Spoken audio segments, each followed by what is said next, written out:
Hey guys, welcome back to the official video webcast of Geekrest.com. The 7th day. Yes. We've lost count.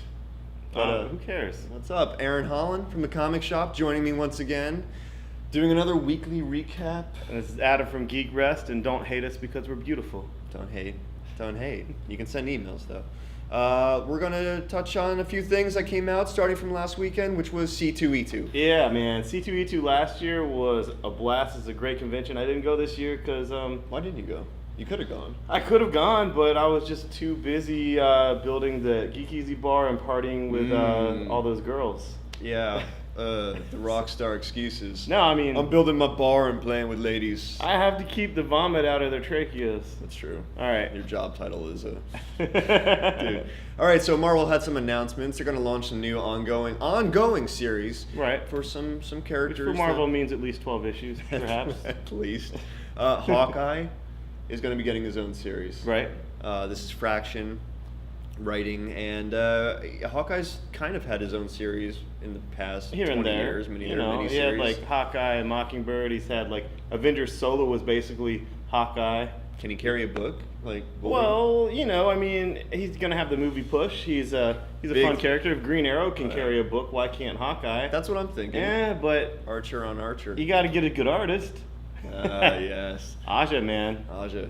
Is he gonna do good? Yeah, this is the same. He could do good for Hawkeye. This is the same team as Immortal Iron Fist. Immortal Iron Fist, yeah. Again, took a character that was, BC list character and made him, an ongoing. And that was actually the first time I cared about Iron Fist. I mean, I knew who he was. He's all right, but I didn't actually care about him until Fraction and Aja on that, and I love that. I loved it. So I mean, it's got a chance if it finds its niche. It just needs to really grab the readers from the first issue. Anyone that tries it has to be kicked in the nuts with the very first issue with a WTF cliffhanger. Yeah, Marvel can't rely on the fan base they may or may not be getting out of the movies. There's a lot of negativity when it comes to something like this, like it's going to be canceled. Yeah. I mean, that's what the board's, it's going to be canceled. What about Gambit? Gambit is another ongoing series that Marvel's pushing. And, Hawkeye is a character who, man, I loved Gambit in the 90s. Gambit has a rabid fan base, and even a really big female fan base. He's sexy. He's sex dead symbol. sexy. Yeah, so, dude. I mean, but with Gambit, you have to make him a con artist. You have to make him shady. You have to make him like Sawyer from Lost. You have to have it he has to be super edgy, and that's it's gonna be hard to pull off. But he's not a hero. He does the right thing in spite of himself sometimes. I'm rooting for Gambit. I want a good Gambit series, and I want to sell a good Gambit series. But Clayman is on that. Clayman is a beautiful man. So. He's very sexy. He looks like a more slender cut, muscular wrestler. He looks kind of yeah. But anyway, and he has a twin brother who's that's why it says Man too, because his twin brother inks his stuff. Yeah, double so yeah, we're gonna have him in here for a signing when that comes out. It's gonna be the sexy man signing of Gambit and Man Squared. That's Bill. I can see the billing. It's going to be raining men in here. What other news? Raining men, dude. That Shia LaBeouf. No, before that, Ralph Stegman. Yes. He's leaving Scarlet Spider. Right. Marvel slipped in a few announcements. This one, he's leaving Scarlet Spider to go help out Hickman on his final few issues. I think those last three. Pretty much what he started out was, one of the rotating artists on Amazing Spider-Man, because they needed several to keep that book, 3 times a month, 2 times a month, whatever. A lot of work there. And then they gave him his own title of Scarlet Spider. He nailed that. And now then they put him on some variant covers of A vs. X, and that went crazy. And boom, let's put him on Hickman. And hopefully Hickman will carry him over to Hickman's next big thing, which everybody knows is going to be some kind of Avenger thing, because 1, Bendis is leaving Avengers. Yeah. 2, Jason Aaron is my private dancer, and he told me he wasn't going to do Avengers. He's going to stay on X-Men. So, I mean, who else is there? Yeah. Fraction? I don't think so. So, can't wait for that. And Hickman's got, Manhattan projects going on. He's got some good all stuff. Kinds of honeypots. What else there? Shia LaBeouf, yeah. What did he do at C2E2? He played he was hit slumming. The floor. He has a good PR person, he's a good advisor. I mean, he went there as a nerd, as a geek, as someone that wants to write some comics, and slummed it. And it was illustrate awesome. his comics.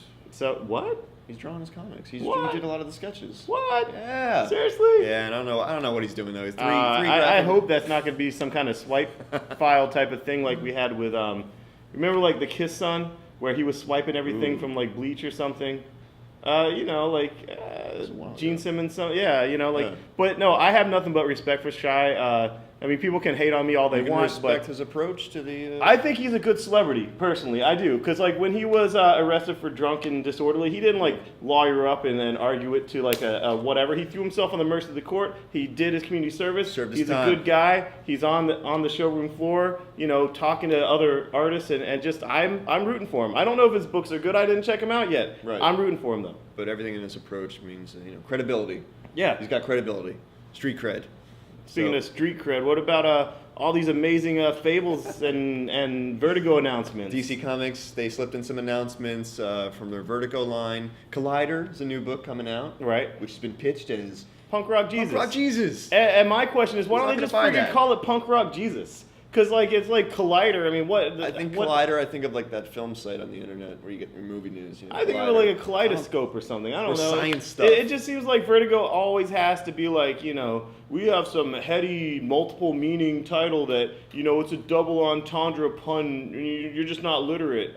Just call it Punk Rock Jesus, because that's what I'm going to call it. I might even get a Sharpie and just write over it when it's on the shelf. Punk Rock Jesus. It's variant. Variant cover for you. Yes. Yeah. But, I mean, if I say that, Punk Rock Jesus, a lot of people are going to be like, let me check that out. Because Jesus was punk rock, man. He was. Yeah. Technicolor, Dreamcoats and stuff, they all... Whatever. He was against the establishment, What about Fables? Oh, Fables. Fables are doing a spin-off called Fairest. Yeah, and it's been cool. And the first writer is Willingham, and then the next arc is going to be the Cinderella writer, Chris. Roberson? Well, yeah, he just came out with the trade paperback or the collection, right? He just came out with a big announcement that he's never going to work for DC Comics again. What's up with that? What's up with that is it's ridiculous, man. I was like, whoa, just ballsy. That was on Bleeding Cool, and there's like 200 comments on it. It's like, damn. Yeah, he riled some people. He waited for his book to be canceled by them, iZombie. And now he's just like, look, I wish that...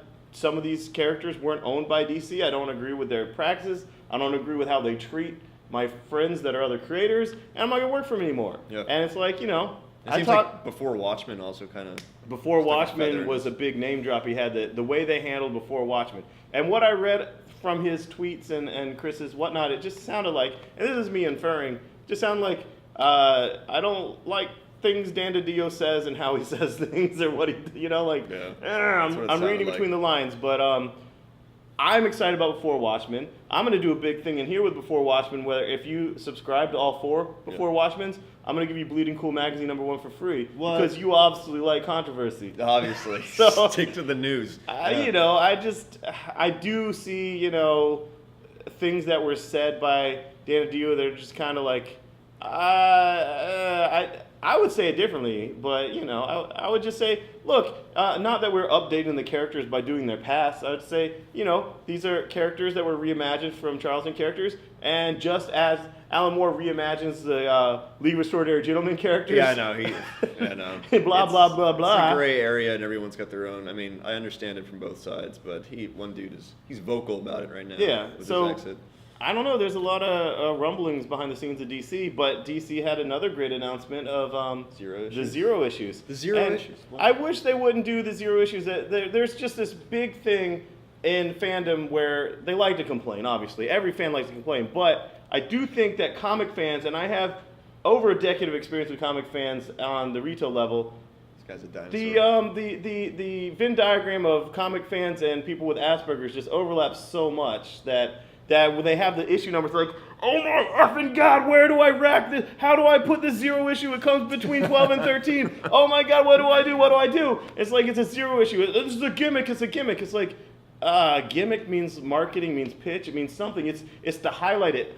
I'm saying instead of gimmick, they should just do a branding. What I would have done was call it 5 years earlier, like when they did 1 year later after the New 52. And all these books in September are 5 years earlier books of origins or backstory of the New 52. So you're not against what they're doing? I love what they're doing. Okay, it sounds amazing. All right, good. It sounds freaking awesome. Like it's smart. But it's just like they never learned that some of their fans can generate the internet into this big hate machine that says, well, last time they did 0 issues were 0 hours, 0 hours sucked. I'm like, what does a reboot and what does doing origin stories of a reboot have anything to do with the cluster F that was 0 freaking hour? I mean, the only way it has any overlap is the number zero on a cover. Yeah. You people are so freaking ridiculous that I don't even know how to deal with you. But on the other hand, the marketing department for DC needs to realize how ridiculous some of the fans are and just use words. Just use words, sir. Just use words. This is the 5 years earlier. This is before 52, like before Watchmen. Well, it's the just have a freaking word. It's the 1 year anniversary of the launch of the new 52. Yes. So for this month, every issue is going to be 0 of those new launch titles, and then next month in October they're going back to 13. So you're getting this little extra book. But instead of saying -1 or 1/2 or whatever or 0 or decimal points, there's some comic fans that just get so butthurt over numbers. And I ignore numbers all the time. I could care less. I hate math. I don't care. A number?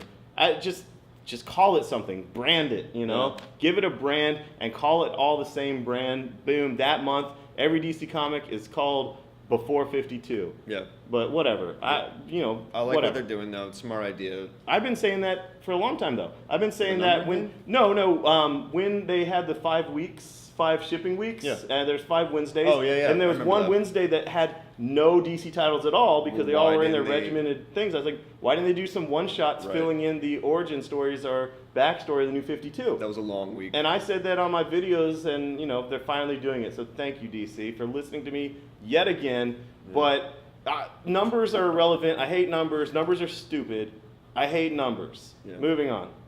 A couple TV shows. I love TV. Keep it light and fluffy. I love TV. Ultimate Spider-Man started up, last week. Speaking of TV, Avengers. do we talk about like, hey, have you seen Channel 5? Are you watching Channel 5? No, we're like, hey, are you watching Fox? It's on Fox. It's on Fox. Disney XD. Disney We never XD. just throw around numbers. Yeah. TV people aren't as ridiculous as comic fans. All right. What's that? There was some casting news. Eliza Dushku's doing Hulk. Yes. And the Agents of She-Hulk. S.M.A.S.H. She's going to be She-Hulk. She-Hulk. And Hulk animated series. That's cool. Why not? Got the Avengers going. Let's give do it. Give Hawkeye his own animated series. No. So So Smash is good. The Marvel animated has been great lately. The Ultimate Spider-Man. I asked if you were watching it. You said, so much. I hadn't watched it. I don't know. I've been busy. It's fun. It's fun. At first, I wasn't into it, but I'm Paul building a Dini- bar and I'm getting drunk every night. What do you want from me? Paul Dini and all writing. You're having Hey. We need to work. Invite me over to your house and we'll have a Geekrest slumber party and we can watch a whole marathon of that, all right? It's happening. Cool. Uh, Little 420. teaser. Beware the Batman. Oh, yeah. They released a little CGI, and I gotta tell you, Batman needs to have a TV series always. Yes. It's like so they need something because Brave and the Bold is I gone. really hope they put Creeper on there because Creeper's first series was called Beware the Creeper. Like Beware the literally. Creeper, I yeah. want Creeper on there because I'm a super creeper. And they're doing away. This is a cool thing. They're doing away with all the iconic villains, Joker, Penguin. Mm-hmm. They're bringing in Professor Pig. Nice. With Grant Morrison. Yeah. And Anarchy's wonderful. Like it's the 1%. It's like so relevant Anarchy's now. not going to come up with Occupy Wall Street Yes, stuff going on. yeah. Like, of course, that's relevant. Yes, because It's Bruce Wayne capitalist. is the 1%. Yeah. This is going to be some great stuff. They need to keep reinventing it and keep making it, because Brave and the Bold was a total reinvention Oh, yeah. of, doing the more campy Batman, which I loved. And now if they're going to go darker, And they're keeping with Bruce Timm's whole superhero, foundation, the storyline of. I mean, he makes a great. Is Alfred going to be a badass in it? I hope so. Yeah, he is badass actually. Cool. In the billing, it's Batman and Alfred take on the city. So we love cartoons and comic books. We never want to grow up. Don't like numbers. And we don't like numbers. Yep. Thanks, guys. Tune in next week. Adios. Bye.